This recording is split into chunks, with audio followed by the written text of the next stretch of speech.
the name Roy Orbison is not familiar to you, then you probably weren't around when rock and roll began.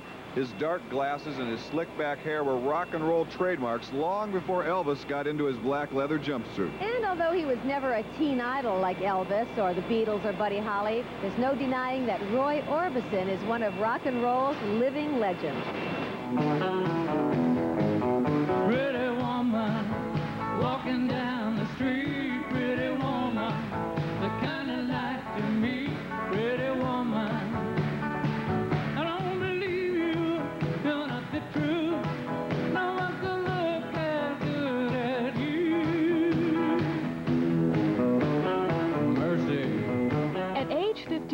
Rock and roll legend Roy Orbison has been recording and touring for over 30 years with hit songs that include Only the Lonely, Running Scared, Blue Bayou, and Oh Pretty Woman. He is one of the last of the early rockers who's still going strong. Are you lonely just like me?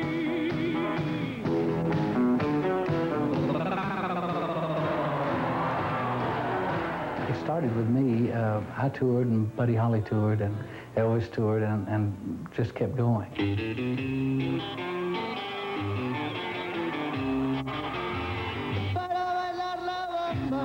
La Bamba and Elvis's birthday and everything.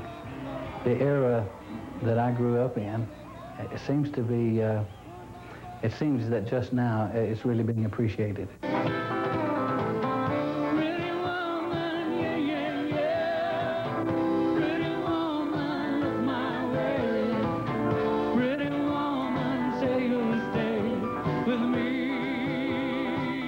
We didn't make much money and didn't get much sleep, and but we were blazing a trail. Well, it's one for the money, two for the show, three to get ready. Now go, cat, go, but don't you? I remember when Elvis used to tour in the South just locally, and then me and Johnny Cash and Carl Perkins and Jerry Lee, we would tour locally. By that I mean Tennessee, Texas, Arkansas.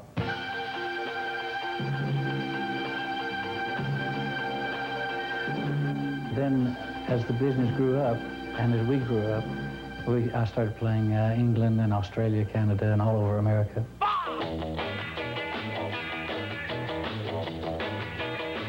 It was in England in 1963 that the Beatles, who had yet to come to the United States, were the opening act for Roy Orbison. It was, if I can remember the brochure correctly, it was the Roy Orbison Beatles show. And Jerry and the Pacemakers were on the tour. And it sold out in about 3 hours. They asked me how they would get along in America, and I told them that if they would keep their hair short like it was, it would seem long in America. And if they dressed the same, that was the first tour they'd ever worn suits on. And let everybody know that they were British, that if they played a show like the Ed Sullivan Show, they might do real well. You hear a lot of Beatles stories and a lot of people who knew the Beatles and all that, but this was written down in the paper, so it was fairly prophetic. Just running scared, each place we go.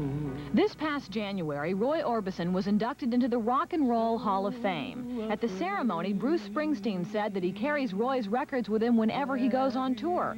Bruce also said that in 1975, when he made Born to Run, he wanted to make a record with words like Bob Dylan that sounded like Phil Spector, but most of all, he wanted to sing like Roy Orbison.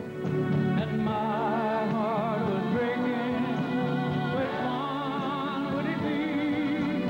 You turned around and walked away with me. When people think of Roy Orbison, they think of his dynamic voice, which seems ageless. They also remember his string of hot hit singles. But no matter where he goes, people always want to know about his trademark sunglasses. I was flying to Alabama, Dothan, Alabama, in fact, in 1963. And I put my clear pair of glasses to the side and put the sunglasses on. And when I got to the place, well, I jumped off the plane and it flew away with my clear glasses. So I had to go on stage that night in dark glasses, and it was not cool in '63 to do that, especially in Alabama at the time. And And then it wasn't cool to do in England, but I flew straight for the tour in England. They took all these photographs. They went around the world, so I was just sort of followed the image after that. Pretty woman, don't walk on by. Pretty woman, don't make me cry. Pretty woman, don't walk away. I've pretty well been a survivor anyway. But with me, I was a fan as well of the guys, and I really miss what Buddy Holly would have done, and what Elvis would have done, and all the guys. But at the same time, they left a legacy, and part of them we'll get to keep always. And Roy Orbison just keeps on rocking.